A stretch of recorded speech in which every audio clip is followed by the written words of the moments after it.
Hey there, greetings and salutations from inside the always beautiful Hoagies and Hops and chili water over here at the 42nd or 47th. You should really know by now. 47th, 42nd. 42nd. 42nd. 42nd and Boulevard. Ronnie Lott and 42. Boulevard. Because when you Jackie Robinson. When you come to, wasn't Ronnie Lott also number 42?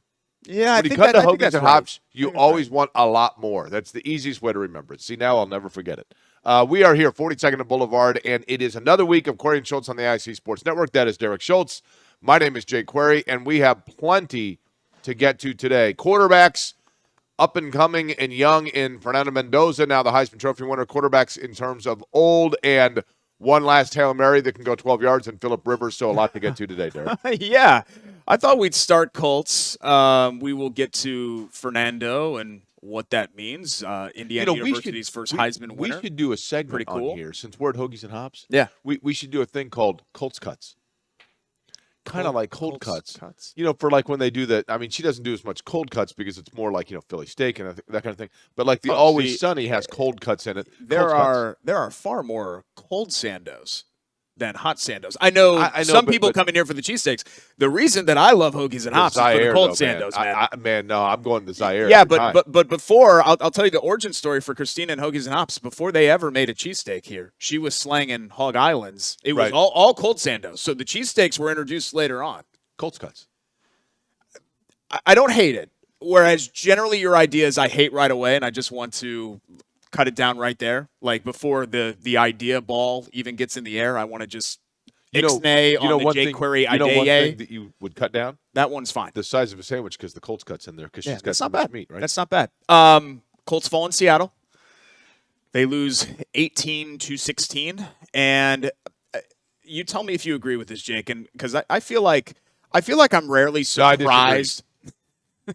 I feel like I'm rarely surprised with the Colts fan base reaction because I think one thing where we're really good, and I know that we don't brag on ourselves a lot, but you and I have been in this market for a long enough time to, for the most part, understand how fans are feeling about things. And I'm not just talking Colts fans, Pacers fans, IU, Purdue, the whole deal. And understand these programs and these teams and these franchises culturally. I'm surprised that people were as angry as they were after that loss. And the only thing that I can attribute it to is just the overall anger of, okay, here's another close December loss, and here's another year where the Colts are going to fall out of the playoffs. I understand all of that. I don't know how you would be super duper angry about what happened in Seattle. If anything, I thought that was a great effort from the Colts. I thought they represented themselves very well and did just about everything they darn well could against a really good Seattle team. Derek, I think the reality is this, okay?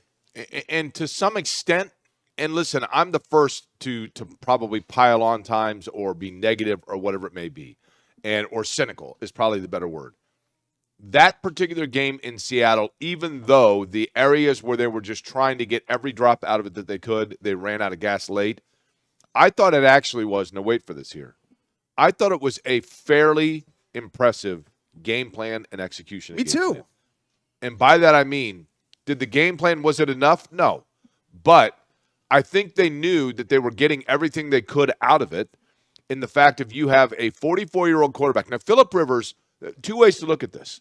The first being, what are you doing calling a guy off a high school field that hasn't thrown a ball in 5 years to come in and quarterback for you at the age of 44, okay? And like, what are we doing here? The other is that actually, and with that you could say, gosh, he had no long-range velocity on his passes. He limited what they could do, all of those things. Having said all of that, it was pretty impressive for him to come in off the street and be able to throw, he basically looked like 28-year-old Jacoby Brissett, just be competent. Right? Yeah, right. Just be competent. Now, at times I thought maybe he got a little too cute in getting up to the line and switching out of plays and whatever else. I mean, but what eventually happened in that game was Seattle figured out, I think Seattle went into it saying, okay, what are we going to see here? And once they figured out that Phillip Rivers had extreme limitation on how far he could throw the football, they then went ahead and said, you know what, we don't need to guard the back half of the field here. We're just going to load it up, spy on Jonathan Taylor, and keep things honest and be able to get quickly to a tackle on a 5 to 7 yard slant or out pass or bubble screen or whatever it may be. And that limited what Indianapolis could do. But it took a while for Seattle to figure that out. And by then, the Colts had obviously gotten their field goals and the touchdown pass and everything else. And you know what happened there.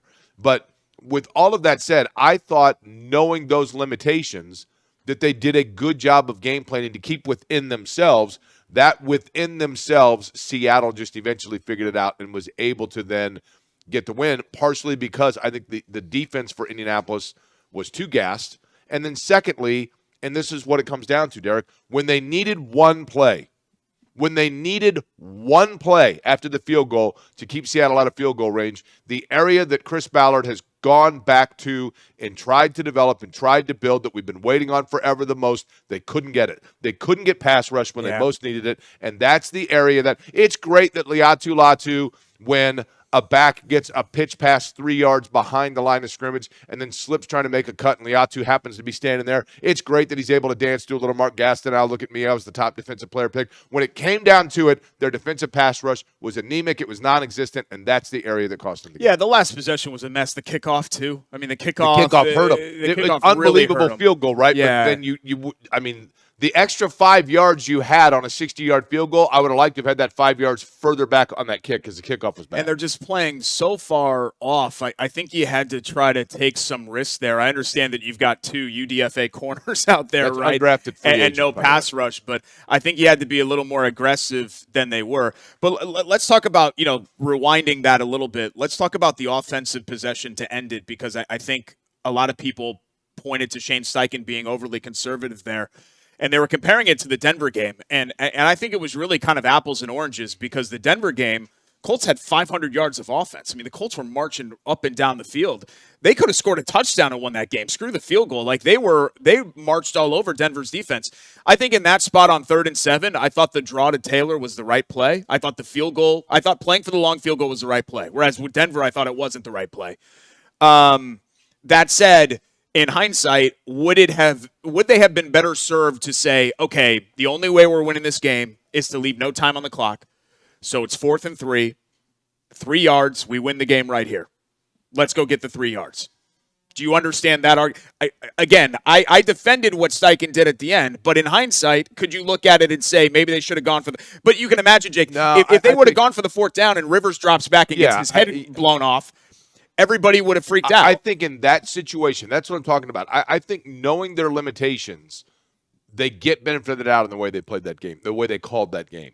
It just late in the game on the other side, they couldn't execute when they needed to. Yeah. I mean, that's what it comes down to. That's the disappointing part of it. And again, like I said at the beginning of the show, it folds into another December loss, another close loss. And I think there's now I understand that the Colts are mathematically alive. They've got like a 10% chance to make the playoffs. That loss was some finality in, look, it's not happening. They're not going to win the division. That's officially out, and they're not going to get one of the wild card spots. I realize that the Colts are going to disagree with me here. And I realize the fan base is going to disagree with me here. But hear me out on this, okay? Mathematically, statistically, yes, the Colts still have a chance to the postseason. And we all know what happens if they get in the postseason. If they get in the postseason, it's going to look like when you're at like level 24 playing Frogger, right? It's over. It's over. Well, they're not. They'd have to win at least 2 games. They're not going to win 2 out of 3. Now, here's the thing. So I understand Chris Ballard, Shane Steichen, I understand that when you are mathematically, statistically still alive for the postseason, you've got to go for it. And you've got to give your team, your franchise, your owners the best chance. I get it. Okay? However, the reality is this. And I'm not saying it wasn't impressive what he did at the age of 44. I'm not saying he's not a future Hall of Famer. I'm not saying he's not a super cool guy. I'm not saying he wasn't fun to listen to and watch play. All of that said, there is zero, and Derek, you know this quote, zero. You and I have sat in on meetings where people said that to us. That's an inside joke, but yes. There is zero reason and justification to bring Phillip Rivers back for another game, in my opinion. I get it. There is, because you mathematically have a chance to get in the playoffs and you feel that gives you the best chance to win. However, my question would be this. You have a guy in Riley Leonard on your roster. Now, Of Riley Leonard and Phillip Rivers, which of the two has the better chance of being a player on your roster next year? Leonard. On the roster, sure. Okay. On the roster. Yes. Of Riley Leonard and Phillip Rivers, which has a better possibility of, at some point in their career, still getting moments for you as an Indianapolis Colt? Okay, instead of a 0% chance, we're talking about a 0.0002% chance. What I'm saying is this. If Riley Leonard is not a guy that you have on your roster because you think that potentially he could eventually become your backup quarterback, then why is he there? It's not. My point being this. My point being this, Derek, even if they're mathematically eliminated, if they're out of the playoffs, do you play Phillip Rivers? Well, then at that point, maybe I would just throw Leonard out there, I guess, because Rivers might not want to be out there to not play for anything, right? He might have come back to try to save the season. So what I'm saying is at some point they have to make the decision of why are we putting a guy out here that is impeding us to get opportunity to look and analyze at a younger player on our roster. And yes, we all know that Riley Leonard is never going to be the starting quarterback of the Indianapolis Colts. But if there is no reason to examine what he might be able to give you in the future, why is he on the roster? Let me ask you two questions. How many good, not even good, how many competent starting quarterbacks are in the National Football League right now in your eyes? Like if you had to just give me a ballpark range, 20, 25? 20 to 25? Sure. 20 to 25. Okay. I know we weren't math majors at IU. How many quarterbacks are in the league? If you're assuming all 32 teams, I know not all of them have 70. three quarterbacks. Let's say 70. Let's just say 90. Okay? Okay. You have to roster somebody to be your third-string quarterback. That doesn't mean that you believe that necessarily they can be a long-term starter for you. Can they come in an absolute pinch and do one play? I'm never saying he's going to be the long-term starter. I'm never saying he's going to be the long-term starter. But the reason he's on the roster, the reason that they brought him, I mean, why roster a third-string quarterback unless you think, you know what, eventually when Anthony Richardson goes on or whatever it might be, he could be our emergency, but eventually it's not December 2025, right? I understood, but what I'm saying is, it may not even be December 2026 or December 2027. You're misquoting what I'm saying. You're misunderstanding what I'm saying. What I'm saying is, if you have true or false, if Riley Leonard is a guy that eventually could be your Jim Sorgi, you need to start to figure that out at some point, correct? Yeah. Okay. What better way to do it than in 3 games that mean nothing? Well, they're not mathematically eliminated yet. That's what I'm not yet. And that was the preface. Yeah. I understand they're not mathematically eliminated, right? I get it. So, yeah, sure. You're going to roll out Phillip Rivers, and he's going to throw for 118 yards over 31 passes, and you're going to win, and you're going to continue to tease it right here. Give me a little kitty. And everybody's going to get all excited. And then you're going to go out and you're going to absolutely get your ass kicked by either Jacksonville or Houston. And everybody in this town is going to go back to the offseason mediocrity we expected. They didn't get their ass kicked in Seattle. They didn't get their ass kicked in Seattle. I mean, I'm playing devil's advocate. Understood. Seattle's really good. Understood. At the same time, Derek, you know what Seattle did? Seattle showed San Francisco, Jacksonville, and Houston, okay, we went out and we were the sacrificial lamb for a quarter and a half to drop back and kind of figure out what Phillip Rivers could do. And we figured out he can't do a lot. He's doing a lot of this. The ball takes a long time to get there. Then they just stacked it up and they said, okay, bring it on. Bring it on. And the Colts went, we'll bring out Amir Abdullah and try to turn him into Darren Sproles 2.0. And so then Seattle just went through the motions, chipped away at it, won the game, and San Francisco, Jacksonville, and Houston sit there and go, well, that looks easy. I'm not trying to be an excuse maker for the Colts. If you guys watch this show, you know. And I started out by saying I thought they actually did pretty well, all things considered. But let's be realistic here. We are not here. Excuse makers for the Colts. But the current situation is in that game, they were down both of their starting tackles. You have your third-string quarterback. Understood. Like, all of these options are bad options. So Shane Steichen and Chris Ballard's job right now is to pick the least bad of all the bad options. So I'll actually defend Rivers. I'm not saying Rivers is a good option. I'm not saying Rivers is an average option. I have nothing against Phillip Rivers, Derek. Of the bad options, in my opinion. I have nothing against Phillip Rivers. What I'm saying is they are entering into the territory where you may as well start figuring out what you have at certain places where it's important to figure out what you have. That's all. I think it'll be Rivers again on Monday night. We know that. There's no thing. We know it. They've said it. And I think it'll be Rivers again until they're mathematically eliminated. Which is going to be on Tuesday morning.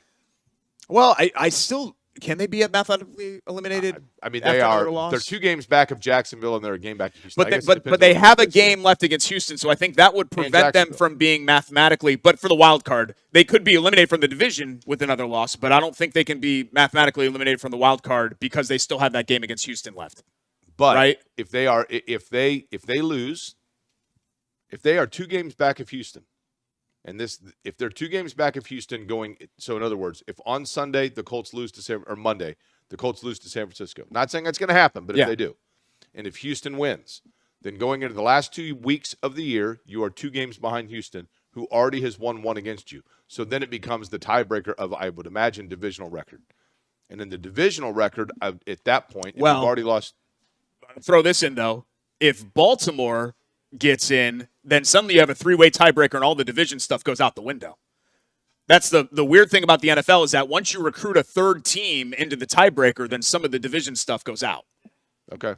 Well, then conference record. I'm just saying, mathematically, Jake, mathematically can be really stretched, right? You see those situations in Week 18 where if this team loses, that team loses, that team loses, that team wins, and this team ties, I get it. Then you get in, right? And mathematically, obviously that's not going to happen, but mathematically that's alive. That's all that I'm trying to say here. I mean, I get it. I'm just saying, at some point, you are once again. Here's the problem. Do you want to know why the Colts are in the situation they're in? The Colts are in the situation they're in because they've never been realistic about who and what they are.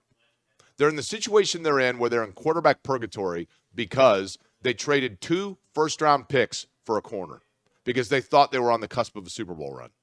They traded 2 first-round picks, 2 of them, okay?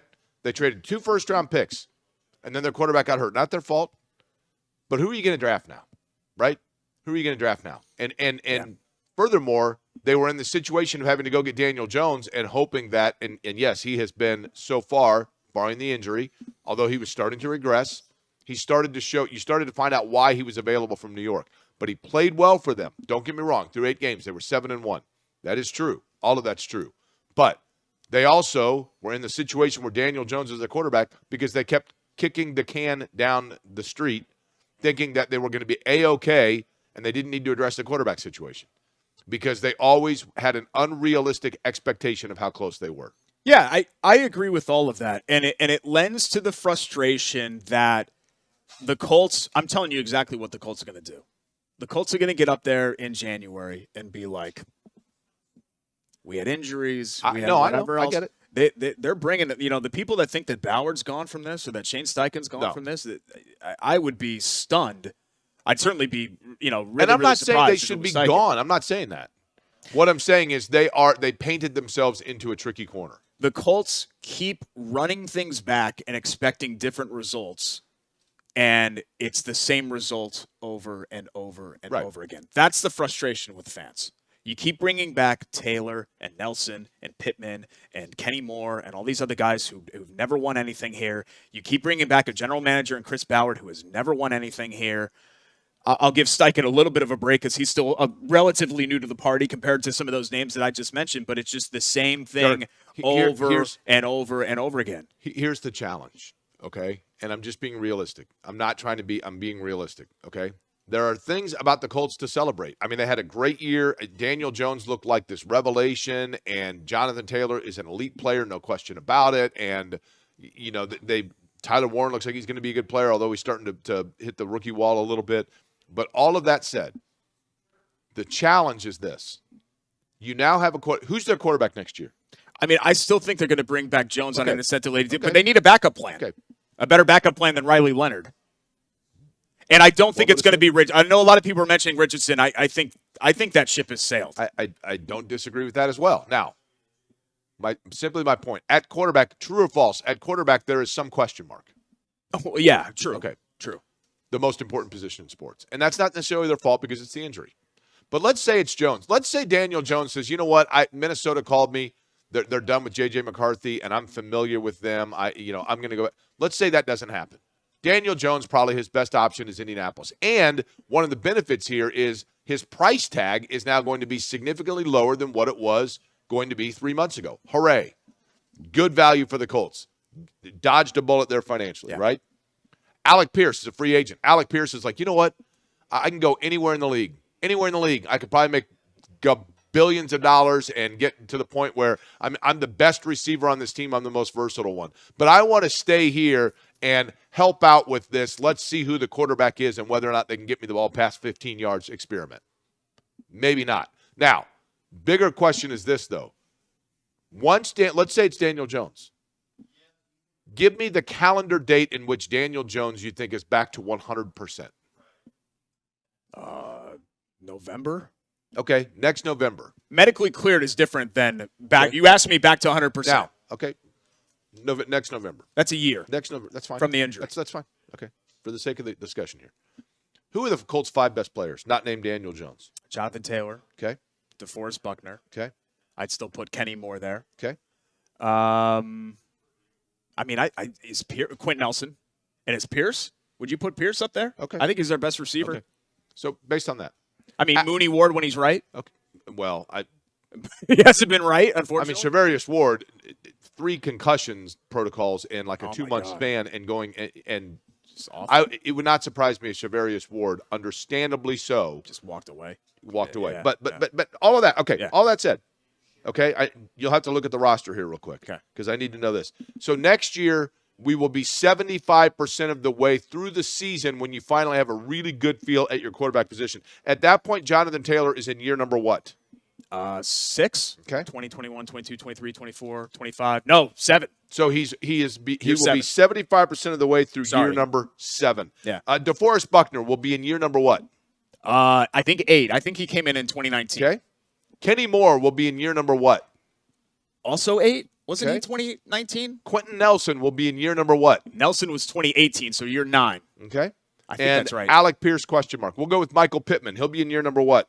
Also 20 class with JT, so 7. Okay. Yeah. So next year, 75% of the way through the season, when you have a quarterback that is starting to finally round itself out and you got good stability around you, you're like, hooray, this is great news for our players in their prime. A guy in year 9, a guy in year 8, 2 guys in year 7. And then we're going to come back the next year and run it back. What is your window at that point? Yeah. What is your window? That's the thing, the challenge that the Colts have painted themselves into. And you say, well, that's okay. We'll get fresh blood with a couple of first-round picks. Guess what? Yeah, they're already out in New York, and the Jets are taking them along with A.D. Mitchell and his couple of touchdowns. That's the problem the Colts are in. The other problem, too, Jake, is that he's probably going to survive this. There's no NFL general manager on earth that should survive missing the playoffs in year 5, year 6, year 7, year 8, year 9 to see a year 10. There is no defensible rationale for Chris Ballard getting a 10th year, and he's going to get one because the Colts don't have 2 first-round picks. They don't have a quarterback. Yeah. They're going to have to – they maybe have a lame duck head coach. No GM's going to want this job. No GM's going to want to come in and do all the – no established one, certainly. I did get because before we get too negative Nancy here, there was something exciting I wanted to show you. I thought of you – this is the kind of guy that I am. Like, I think of you, and then immediately I think of you too, buddy. Hardly. Often. I put, like, notes in my phone. Remind Derek of this. Okay. This is a fabulous and exciting, groundbreaking article that I saw from our friends at the Indianapolis Star, which, by the way, I don't know if it's just my phone. Indy Star, the new mobile app, it's real weird now. Like, it takes forever to get to articles. Is that the case with yours? No, mine's been okay. And then also, have you noticed on the X Post Twitter when people post an article, now you click on it and like a slide thing comes up. It's weird. I don't like it. It's almost impossible. I don't like it. Usability-wise. Ads all over the place. Yeah, like this. It takes you back to where you started. This is an article from the Indianapolis Star. Do you want owls in your yard? No. Now is the best time with these tips. Tips on how to get an owl. Look, no, thanks. Look at this owl right here. You probably Why can't would see. I want that? Look at that owl. Yeah, beautiful animal. Beautiful creature. I definitely don't want that. I don't want to look at it. Head spins 365 degrees. Who wants to see an owl? Who wants to hear an owl? Who wants to build homes for an owl? Who? One of the best ways to do so is to build an owl nesting box, and it's easier than you might think. They can make their own nests. There are several types of owl species across Indiana that would significantly benefit from nesting boxes or man-made structures. I'm not worried about to provide in your home. Winter is the optimal time, says ornithologist Allison Marie Gillette. Owls are lovely creatures. They're awful. They're beautiful. They are majestic. Terrible. They are beings of God, and they are looking for a place to live. And They're I predators. believe that Predatory birds. No, they're not that at all. Yeah, Contrary 100% they are. Contrary to common perception, these boxes aren't just meant for large swaths of forested land. Even a backyard tree can help make a difference in helping owls find a place to live. I have one tree in my backyard, and it's certainly not going to have an owl box in it. Why not?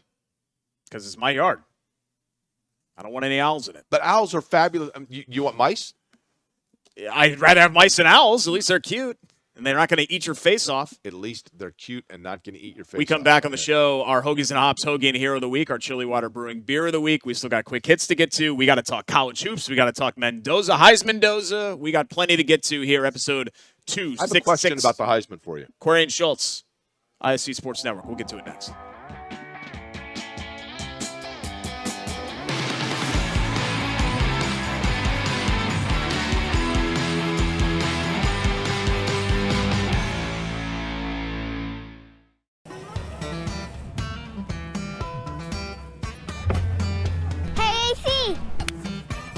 Nice snap. Mortgage is a snap. Duh. Bailey and Wood, a lending hand for Wish TV Sports.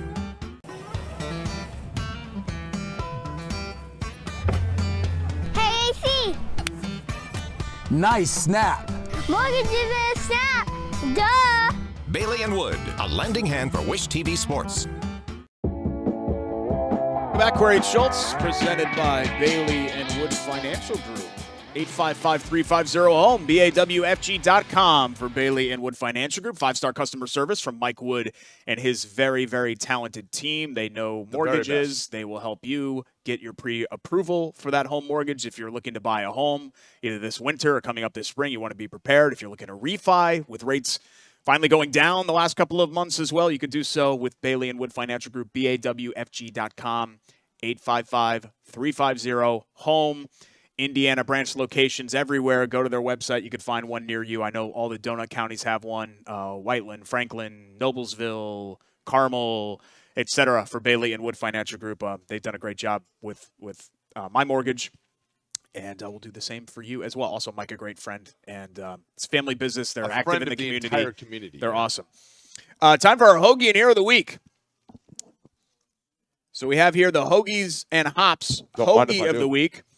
And this is, look at this guy, the Keystone. You guys talk about cheesesteaks and stuff. Don't get me wrong, cheesesteaks are great, but the cold Santa, I can't even keep this. What are you doing, man? I'm trying to tilt it for the camera, and all the toppings are falling out. So this is London broil, right? It's like elevated roast beef, delicious. Little Prove, little L, little T, little O, and my favorite ingredient, which, Jake, I know you don't like, the horsey mayo. Delicious. I'm not even a mayo guy, and the horsey mayo is great. I'm going to take a big bite out of this guy. Derek's widow hands having problems with the sandwich. By the way, the perfect partnership with it, once again, for the holidays. We are within the last 2 weeks of your holiday shopping, the Santa-ria. The Santa-ria, which is, of course, the cerveza especial from our friends at Chili Water. Just 100 calories in it, and it is smooth as well. Absolutely delicious. Where's my Santa? Oh, there it is. Perfect. The Santa-ria is it's fabulous. Good. They put a little hat on him. Chili Water, they have it right here, obviously, at 42nd and Boulevard, and then as well down in Fountain Square, the very best when it comes By the way, to your cold brews. Speaking of Santa-ria, Christmas, Santa is coming to Hoagies and Hops. This Saturday, rescheduled because it was negative 2,500 billion degrees this weekend in Indy. So they rescheduled from last week, 3 to 5 p.m., and it's part of the annual Dine to Donate. You talk about community activations, right? Bailey and Wood, Christina and her team at Hoagies and Hops and here at Chili Water. They're awesome. Dine to Donate for Boulevard Food Pantry, which is directly diagonal from where we're sitting right now. And obviously there's a major food pantry need, as you guys have heard. 15% off Hoagies and Hops food and Chili Water beer for donated items Saturday. Dine to Donate all day. Santa here 3 to 5, so be here if you want to take a seat on his knee and tell him what you want for Christmas. I do it every year. You let Santa. What do you want this year for Christmas? You know what? I'm actually thinking about getting a fishing rod, like a high-end fishing rod. I'm thinking about becoming a sport fisherman. I think there was a talent that I tapped into there that I had not previously realized, and I'm ready to chase that dream. Derek, you went fishing on your trip, right? Yeah. to Mexico. Yep, Manzanillo. When you went fishing, you went out with a group that you paid to go fish with, right? It's called a charter. Yeah. So it's a group of fellas that are making sure that tourists are paying good money to go fishing with them, correct? No, it's a group to go fish. They had a boat. We needed a boat. We needed equipment, so we did that. That is designed and orchestrated for you to think that you're a fisherman. It's designed. They take Not you at all. out. They take you not out at into a basically you don't realize it, but you're floating over a large pool. Many people don't catch anything. That's fully stocked, and then they pull it out and they're like, "Oh, amazing!" And so they're like, Many "Tell all people your don't catch tell all anything. your friends," and then more. We People had a come. group of guys from our school that went a couple months ago. They didn't catch nunca. Yeah, okay. They didn't catch nunca. Whereas we caught pescado generacional. Okay, so just out of curiosity, and then Generacional. afterwards, did you have a Santa-ria to celebrate? Cerveza, yes. Cerveza Thank you for saying that. especial? Yeah, actually, it fits perfectly into the Yes. whole theme of Mexico. And what do you want for Christmas? You know what? World peace. Yeah, You're going to say something cheeseball. a aren't you? watch. I could use a new watch. Oh, you're so vain. I am. Yeah. But here's my question for you: with this fishing rod that you're going to buy, you're going to use it where? I'm probably just going to go over to the White River and see what I can get. Some mutant fish in there, probably. You have to throw that stuff back, though. They're all. You don't want to eat what comes out of there, I don't think, with the White River. Hero of the week. I struggled with this a little bit because I feel like we've already used Fernando Mendoza, right? So, obviously with the Heisman ceremony, I guess you could have been him. I actually want to give it to a guy that is exactly my size, which I don't think we've ever done on this show. Diego Pavia. He is 5'6". He is 155 pounds of pure muscle, and he bombed a football 60 yards. Set a Colts franchise record in doing so. How about Blake Grupe? Okay, I'm with you on that because that 60-yard kick, the longest in franchise history, was amazing. He bombed that ball. I would have liked for him to also have bombed the kickoff. Fair. So maybe disqualified from hero just because of that? No, or- I mean, to stand up there and kick that kick was pretty impressive. I do think, these K balls that they're calling them, Right. and I do think they need to kind of do something about this because if we're going to have kickers just routinely hit 60-yard field goals, then that changes the arithmetic. I mean, it changes Right. football. If you're going to have that, even 7 or 8 years ago, making a 60-yard field goal is a big deal, or even attempting one, and now it's just like, yeah, whatever. Get out there and bomb it. And these guys, Jake, even Derek, when they miss, what you're saying is the K-ball is to kickers what that rod in Mexico was for you. It's designed for your a success. performance-enhancing rod. Even when these kickers miss, it's can we get rarely back into due the- because of distance. They usually get the ball as far as it needs to go. It just either goes left or right. Of the two of us, I'd like to know which one you think has the more likely performance-enhancing rod. Do you want to go there, really? I mean, I'm I just mean, on saying. the show, if people are interested, I'm actually I do very well. So don't Okay. let the size fool you. Like the size, of me, like all of that. Yeah. No. You can't walk that back now. You said it. You said it. Oh, I'm not walking anything back. I'm saying that I'm pretty stacked up. Okay. I am. Mm-hmm. It's something I'm proud of. I mean, it's just it's part of the whole package. The package inside the package. Sorry. I didn't expect to go that way, but yeah, like the that's perfect. Actually, it ties in nicely. The package inside the. Should we get that in post, or should we? Just I'd roll like with to that? apologize. It's the holiday time. We have the Heisman Trophy in Indiana. We have a guy the size of Derek that was the quarterback at Vanderbilt wearing gold chains and holding up signs and Yeah, having to what was walk that? back the fact that he just talked himself out of the NFL draft as a Timu Johnny Manziel. We have a lot to get to. Timu Johnny Mendoza saw that. You know what I mean? We have a lot to get to, and instead we're going with that. Here, I want to let's steer it back. Okay. I don't want to be a pearl clutcher here. Very rarely, and I'm like, in this day and age in sports, right? It's just different. It's not the same that it used to be.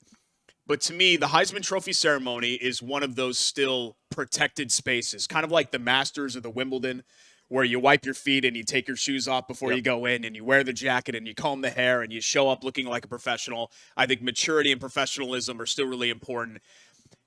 The whole middle fingers thing, the F Indiana sign, like I thought the way Diego Pavia conducted himself this weekend was a complete and total embarrassment. He talked himself out of the draft. I really was believe just that. a right? total, yeah. a total embarrassment. He deserves anything that comes now from this. Like, this is more than just like a faux pas or mistake, or like you're being the old guy for being mad at him. Like, I don't care if you don't want to wear a tie and whatever else. Like, I don't really care about that. But the whole like middle finger thing on Instagram, screw the voters and F Indiana, like I don't even know what that was. Like, what an idiotic idea to do that. Here's the thing.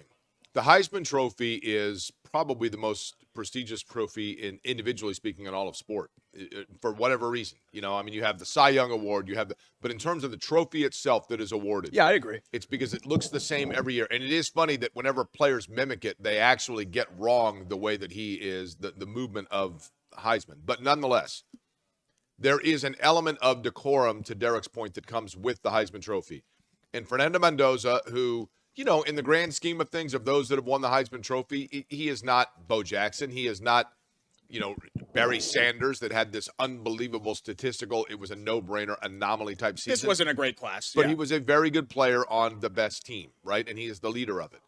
But he represents, and this is the most important thing, I don't know the exact description of what the Heisman Trophy is meant to. I simply know that it says to the best player in college football. But it also has something to do with whether by description or just tradition, the best representative for their program in college football. And if you look at where Indiana has come, a team that has lost more games than anybody in the history of Division I going into this season, a program that has now put itself and catapulted itself into the number 1 seed in the college football playoff. Mendoza's journey as a player, as an underappreciated, overlooked recruit, going to Cal Berkeley, going to a place and then ending up in Indiana and saying on that stage, it's not where you start, it's where you finish. That is perfectly symbolic of what Indiana football is and what Indiana football has become under Curt Cignetti. It wasn't about what Curt Cignetti inherited when he started. It's about where they are right now. He is the perfect representative. He is the perfect representative for the university and for the trophy itself.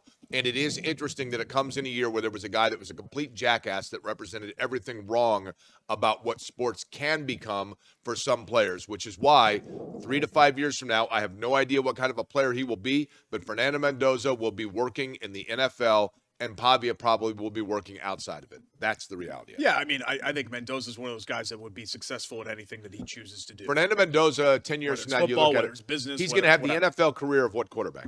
Because he's a Kelly guy, right? Isn't he? He's going to have the NFL career of what quarterback? I think Fernando Mendoza could have the NFL career of Trent Green. I'll say Kirk Cousins. Okay. He actually, the dorkiness and all that kind of like you know, dorkiness not in a mean way, like in an endearing way. Right. Reminds me of that. But yeah, I mean, it was a fait accompli. I knew he was going to win, and it was a blowout that he won.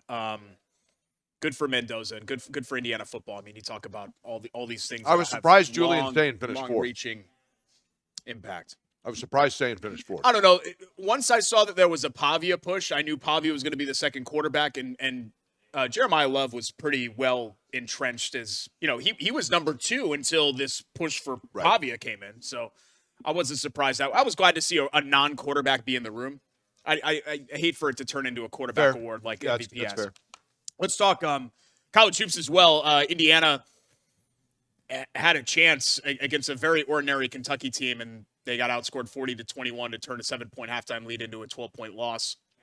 The wheels, I don't want to say the wheels have fallen off, but the bloom's fallen off a little bit of the roads. I think we got a little bit ahead of ourselves with it. And I understand metrically speaking, Indiana's still, you know, like a top 30 team. I don't know how you'd watch them and think that they're a top 30 team, but they have some obvious limitations. And the biggest limitation of all is that when they don't make threes, it's very difficult for them to win. Indiana has, you are correct, they have rhythm shooters, right? And they can space and they can do those things. I think what we're seeing now is that Indiana does have a lack of athleticism. Yeah. And when they go up against teams that are athletic and have length, notably Tucker DeVries, who's a good shooter, but when he gets somebody on him with length that can go with him side to side, he's in real trouble. I never thought, and I mentioned this on my radio show, I'll mention it again here.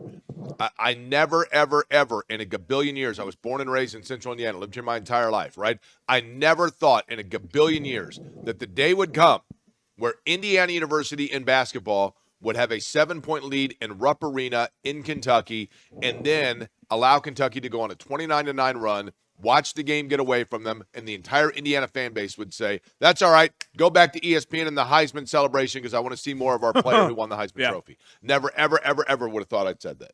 I just think, you have some mid-major transfers like Lamar Wilkerson that it's worked, right? But not everybody is going to do that. And I think there are some players, like Connor Enright's a great example. Like, he's sort of become the new Gabe Cupps. It just, I love his moxie. I love his fight, but you can't play major minutes to a guard that can't score. Right. Like, he can't score. So it's just difficult. And they don't look very difficult to defend because physically and athletically you can take them out of what they want to do. Can I mention college basketball, something that was very cool over the course of the week? Sure. Before we, and Purdue as well. Obviously, I know that Purdue, obviously, with that big win. Marquette, Derek. Oh, they look bad. They do. Shaka Smart, typically his teams are very good defensively, and that's the test. But Purdue, Indiana, Wisconsin, all of those teams putting up huge numbers against that defense. Shaka Smart's got a lot to figure out. Yeah, he does. And Oscar Clough, I think, is going to continue to be a huge difference maker for Purdue. That Smith to Clough kind of connection now is starting. He looks like a dude that's played in the Big Ten for 20 years. And congrats, Butler. I thought a really important win for sure for Butler. Home opener in the Big East. Providence isn't very good, but Providence has been a thorn in their side for years and years. And Michael Jaye with the winning play late to dish out for the three-pointer that ended up being the difference in double overtime. Good for Thad Mott and the Dogs. Okay, that takes us to right here. The Jags report, baby. IU Indy and the Jags as IU Indy over the course of the week. I was there in the jungle. Kudos to IU Indy for the city jerseys. It was awesome. The city jerseys were very cool because they not only had the checkered flag that represents, of course, the heritage of racing in the Indianapolis Motor Speedway, but also the skyline of Indianapolis on those city jerseys. They had the show car there from ECR. It was awesome. I went to the jungle over the course of the week to watch them play Doug Gottlieb's Green Bay team. And in that game, from the men's standpoint, let's get to that and what happened. The men did fall to Green Bay. Micah Adams, Kyler DeAugustino each had 17 as you watch it right there. There's those city uniforms, though. The skyline of Indianapolis down at the bottom of it, and then the checkered flag there as well. I loved it. I walked into the jungle. First thing I saw was Jordan Cornette when I walked in. Then I go in, I sit down, I'm watching Division I athletics. I'm watching players from Cathedral. I'm watching players from England, you name it, all there at IU Indy. And the Jag was there, which I loved, right? Jazzy was not the Jag. We had the female version of the Jag out there, which was also very cool, and kids loved it as well. Then on the women's side of things, by the way, in terms of the men, I want to get to this. Wednesday, taking on IU Columbus. That is tomorrow night. Oh, no, I'm sorry. That's the women's side of things. Sorry. The men this week, they have Miami right now as we're speaking. Derek, this is your school. Miami Middletown. That's Midtown, right? Middletown's very different from Midtown. It is? Yeah. Midtown's way cooler. But that game's taking place right now. What you want to know about for the men is they're going to be at Grand Canyon. That is coming up on Monday, at Grand Canyon on Monday. But January the 4th at 2 o'clock in the afternoon, Wright State in the jungle for IU Indy. You heard me mention from the women's standpoint, tomorrow night they take on IU Columbus. Then they go up to Madison. They take on Wisconsin. They come back December 29th against Milwaukee. So a couple of chances to see women's Division I basketball as well. Wednesday against IU Columbus, December 29th against Milwaukee. They did fall to Green Bay over the course of the week, did the women, but looking to get right back on the right side of things. Tomorrow night, IU Columbus in the jungle. And right there, Foster had 15 of them for, as you see the three right there, for IU Indy over the course of the week in that loss to Green Bay. So that is a great venue right there at the Natatorium. You walk in, you get to see a classic, world-class venue in the Natatorium, and then right across is the jungle, the gym right there. That's where I saw Jordan Cornette. And again, love the Jags. Ticket information, iuindyjags.com/tickets. That's by the way, iuindyjags.com/tickets. Shout out Lauren Granke, who is our liaison with IU Indy, but she's the assistant AD over there. And I believe those city jerseys were her baby. Correct. Like she designed them. That's correct. But these people that we work with, like Mitch at Mary and like all these other people that I know from our ISC umbrella that work in college athletics, it's long hours, right? And you really have to love it. But the common trait with all these people, whether it's Lauren or Mitch or any of these people that we've worked with, is the passion for what they do. And it's just, it's exciting and it's infectious. They kind of pass that along to you, but shout out to Lauren for those jerseys. I thought they were huge. I'll tell you the other thing about the IU Indy game that I loved when I went there. I went with my friend Lori Paz, who I grew up with. First person that I met when we moved to Indianapolis, as a matter of fact, is in kindergarten, P and Q. So we sat right next to each other, right? And she had God, that was like 50 years ago. She went to school. That's right. She went to school there, not quite 50 years ago, but she did go to school at IU wow. Indy. So we went to the game together, and era. my buddy Greg Simmons was there.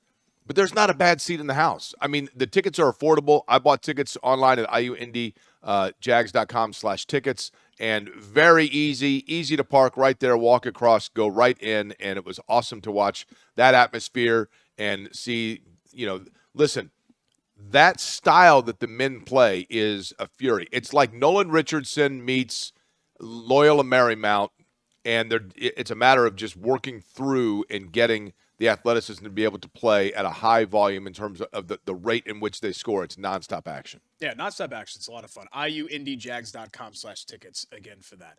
We come back. We got a special guest on the show. We've got quick hits to get to. We've got Chateau Kitchen's Buy It or Bull Bleep as Corey and Schultz continues from Hoagies and Hops and Chili Water Brewing here on the ISC Sports Network.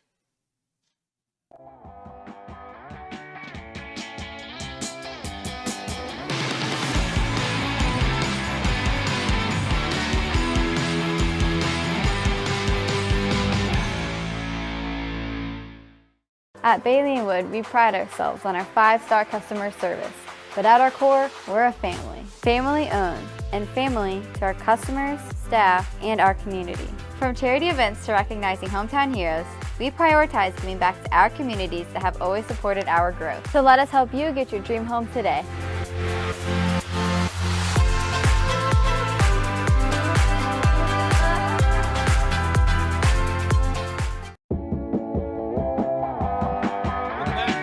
Presents Corey and Schultz here on the ISC Sports Network from Hoagies and Hops and Chili Water Brewing at 42nd and Boulevard. We're actually not too far away from Corteva Coliseum, Jake. It's just right down the road here to 38th. And then you go past Jake's 2-bedroom apartment where he lives alone outside of his cat. And then you just go a little bit farther down the road. Corteva Coliseum on Saturday will be the site of the brand new first-year Breakaway Classic. And on to talk about that, the guy that organized the whole thing, Josh Rattray, who joins us here on Corey and Schultz. It's great to have you here, Josh. I'm excited about this basketball doubleheader. So you have a pair of girls' games, you have a pair of guys' games as well. What was the impetus for putting this whole thing together for you? Simply, and thanks for having me on.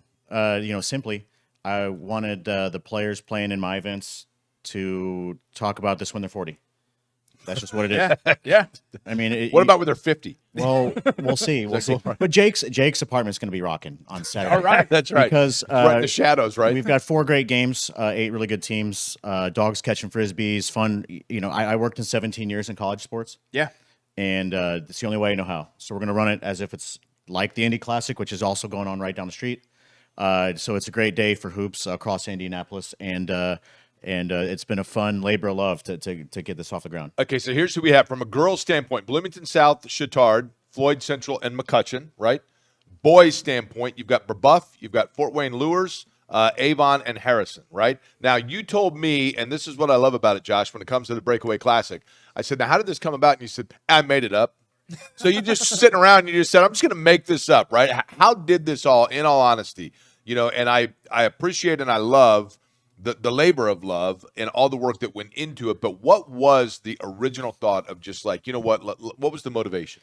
Sure. I played. I thought it was a really great experience, and I think about it all the time. And my friends make fun of me because I was a sports information director for 17 years. So I remember all this stuff. I could tell you my 5th grade roster. I could tell you all the scores. Yeah. Not everyone can do that. And I kind of just looked around at some of this stuff, and I thought there's a little meat on the bone. Indiana high school basketball is the sport closest to our soul in Indiana. Before pickleball, before esports, no question. Colts came here in '84. Indiana high school basketball was the show for about 60 years, and I think it could use a little push, and it's what we're going to do. So here's my question: there was a great movie, and I'm older than you guys. There was a great movie in my childhood. I think it was called The Best of Times with Robin Williams. And it was about a dude. Robin Williams was a wide receiver who dropped a critical pass in a high school football rivalry game. Now he's like 45 years old, and he puts together this reenactment of the game because he wants his chance at glory to go back out there and catch the pass. So I am curious, Josh, did you have a moment as a high school basketball player that you missed a shot and you're like, I'm putting together a tournament now because I want to be able to be the architect of something that's a maybe footprint Josh made a shot to over or make a And shot, that make a shot, whichever it was might the be. thought, But yeah. I can tell, and I do love it. Kidding aside, you're So, creating that for other kids. I hit a buzzer beater 3-pointer. I played at Crown Point, and ranked number 2, by the way. And I played there.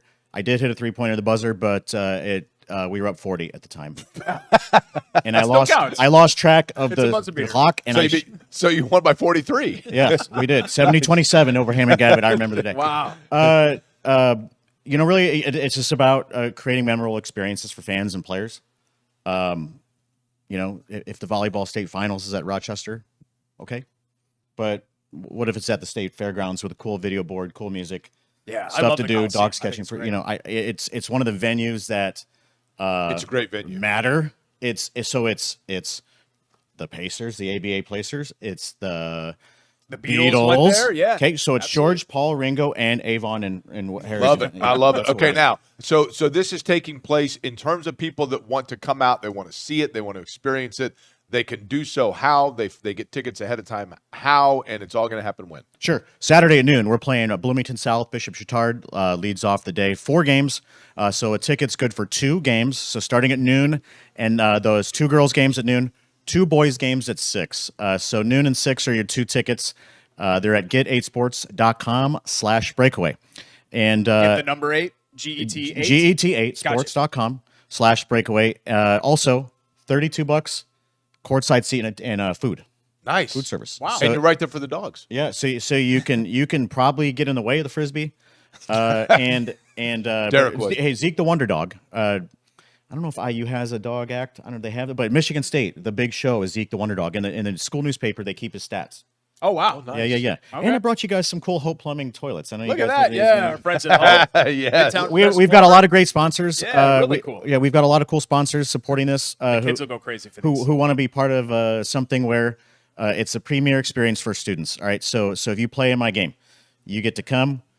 We're supporting your school directly financially. Mm-hmm. You play in the game. You go in the locker room. There's a shirt and a taco bar sponsored by Social Cantina in the locker room.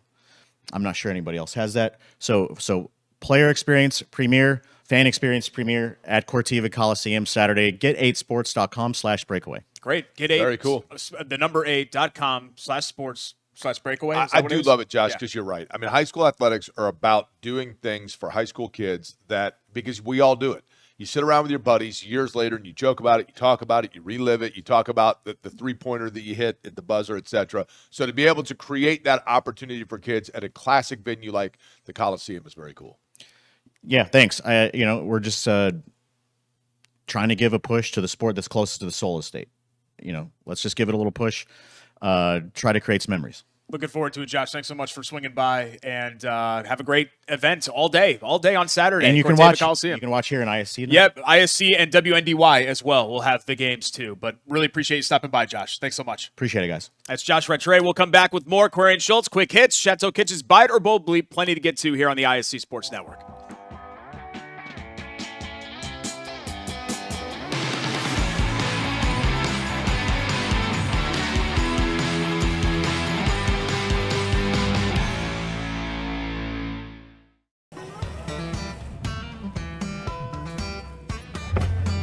Hey, AC. Nice snap. Mortgages in a snap. Duh. Bailey and Wood, a lending hand for Wish TV Sports.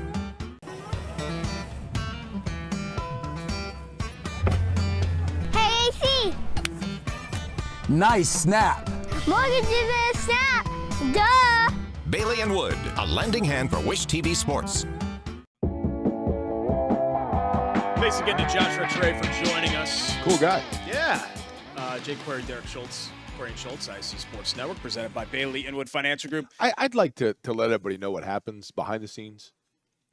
Josh, who was very kind to come down here and fun and put together a great thing for high school kids, a Breakaway Classic. As soon as he got up to depart, then there was this gap between us. Derek just said, and I quote, and he did so, by the way, before coughing once again. And Derek said, and I quote, Squeeze in a little closer, Yeah. buddy. Let's feel that body heat. Yeah. That's exactly. He's warm. Nice and warm. Let's feel that I'm body not heat. as- I'm not I was as in warm. I was in Milwaukee over the weekend, Eric. Do you want to guess the temperature? 2 degrees. 16 below. Okay. 16 below. I love Actually makes Milwaukee, sense. though. Absolutely love it. We had That fun. actually makes sense. Let's get to our quick hits. Lamar Wilkerson, congratulations, Co-Big Ten Player of the Week. 44 points. Assembly Hall record. 10 3-pointers was a program record, regardless of court.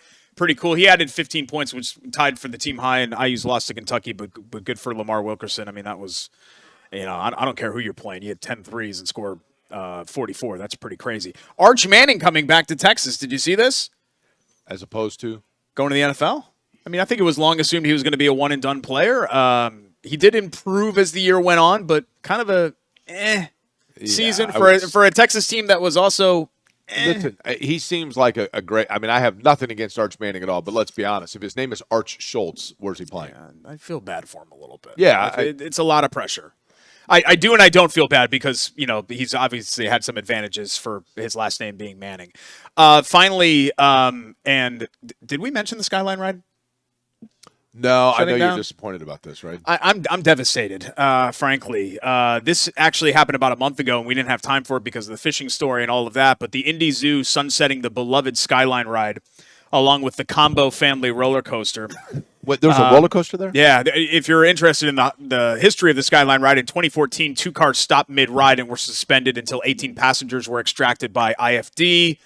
Then again, in 2015, there was another incident where the Skyline ride, again, stopped mid-ride, suspended, IFD, fire truck, ladder, the whole deal. 2017, suspended, you guessed it, mid-flight, IFD, ladder, think about thing. That's like hitting the lottery. If you're on that and it stops. Yeah, every time that I rode it, I was hoping I'm going to get a IFD I've got ladder allergies ride to the ride out of it. I was hoping to get an IFD ladder ride out of it, and I never ended up Did you say the doing fire that. department brought you a blanket, too?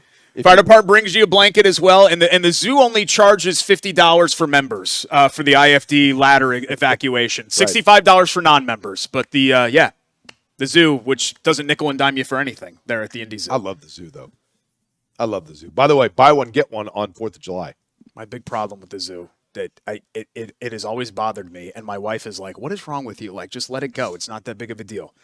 The fact that they charge $2 to ride that train. Like, do you need my $2? You need my $2 to ride the train? Like, if I'm a member and I have a membership, I should ride the train for free.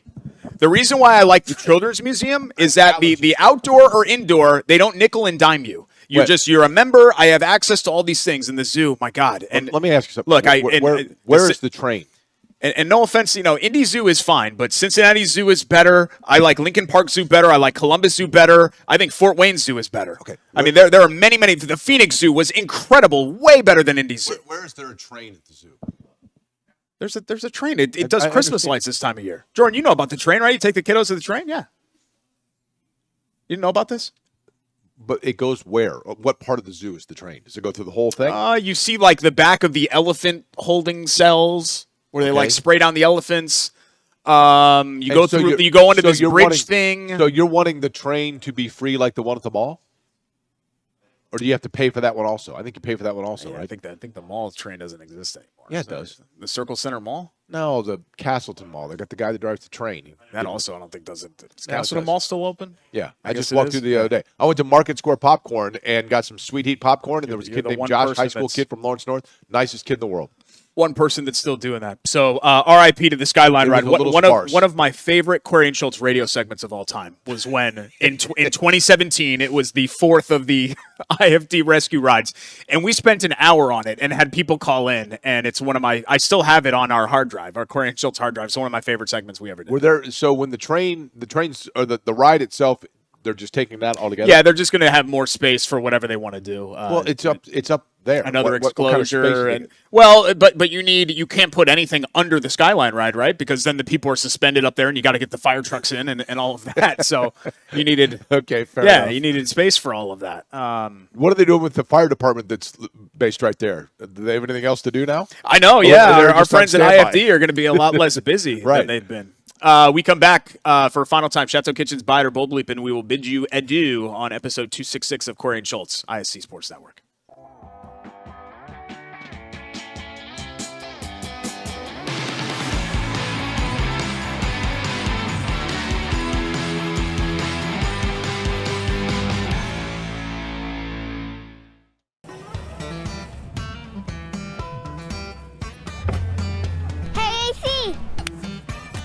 Nice snap.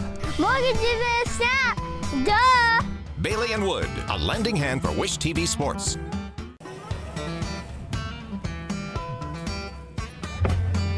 Hey, AC. Nice snap. Mortgages and a snap. Duh. Bailey and Wood, a lending hand for Wish TV Sports. Chateau Kitchens. I love Chateau Kitchens. You guys know that if you're listening to the show. Stephen Moore and his team do amazing transformations and work in the in-home renovation space. Honestly, how much have they increased by percentage the value of your home? Significantly. Yeah, significantly. Because the things that we've done are the things. Yeah, basement not so much, but certainly anytime you have a renovated kitchen or bathroom, it adds value. Not that we're looking. And it looks. We're not looking to sell. I mean, we're gonna die in that house. Like it looks. It is brand new, but it's amazing. You want to come over sometime? No, but I do like your kitchen. kitchen. Over in a while. The last time I came over was for dog training, and your dog ended up getting me a beer. Dude, that was 10 years ago. I know. Well, and we had just gotten Ollie, and Ollie hated everybody. And then Jake came over, and he was like, he's like rubbing on himself. We're like, what the hell? Like, how did this end up happening? Anything on the interior of your home? So basements, kitchens, bathrooms, wet bars. Look online. Look, they have Chateau Kitchens before and after. They have pictures. all the before and after pictures, and they do not online have their picture of Derek shirtless, which is all the more reason I can to love ask Steven Chateau to put Kitchens. that up. No. That actually might be a good way to get in some more customers. Certainly, some of those Hamilton County moms would be interested in that in-home transformation, if you know what I mean. Statement number one: buy it. Okay. Buy it or boldly. Suddenly, this just turned into a Netflix documentary. Both Shane Steichen and Chris Ballard will return for the 2026 season. Buy it. I 100% buy that. Yeah, I buy it too. I think the cracks in the foundation were starting to show even before, right? The Daniel Jones injury, but the Colts are just kind of stuck. And I'll give Ballard credit. He has found a way to fail at a time when it was hard to replace him. And what I mean by that, hard to replace him, like they don't have any first-round picks. They probably would have a lame duck head coach if you were just to make, in a vacuum, if you were just to make a change at general manager. But then again, Jake, the wild card here is that we don't know what Carly Ursay-Gordon's going to do, right? We know what Jim would have done because we had decades of a track record. I think she will find comfort in familiarity. Here's one for you. Buy it or Bolschultz. Fernando Mendoza, now that he has the Heisman Trophy, and we don't know what will happen in the college football playoff, but assuming that he is healthy, I guess in Indiana, knock on wood, he will be the number one player selected in the NFL draft.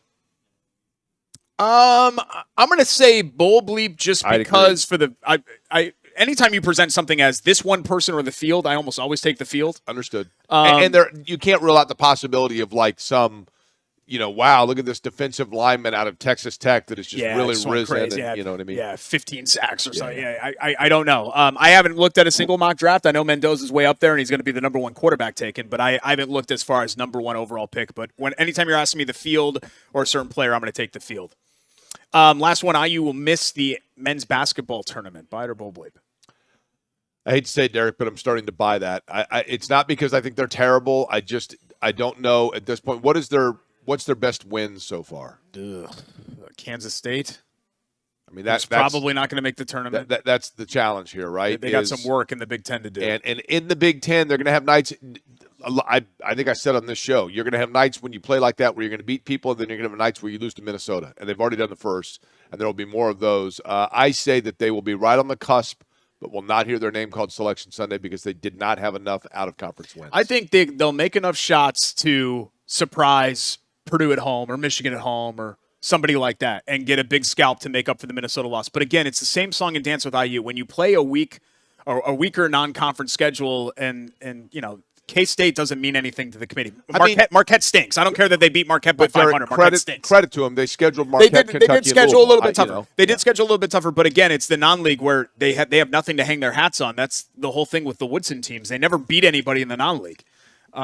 But you do have IU Indy January 4th taking on Wright State at the Jungle that you can go to, right? Thank you to our great sponsors, IU Indy. Let's start with them. Let's Chateau Kitchens, our great friends over there. Hoagies and Hops and Chili Water Brewing. And, of course, Bailey and Wood Financial Group. Thanks to Josh Rattray for stopping by. Again, the Breakaway Classic coming up Saturday, Corteva Coliseum, WNDY, and ISC Sports Network as well. If you can't make the game, but it'll be a great event over there on 38th Street. And thanks to our great crew, Vince, Jordan, Charlie, Rake, and the rest. He's Jake. I'm Derek. Merry Christmas, happy holidays, and we will see you next December 30th. So one more time in 2025 for Query and Schultz here on the ISC Sports Network.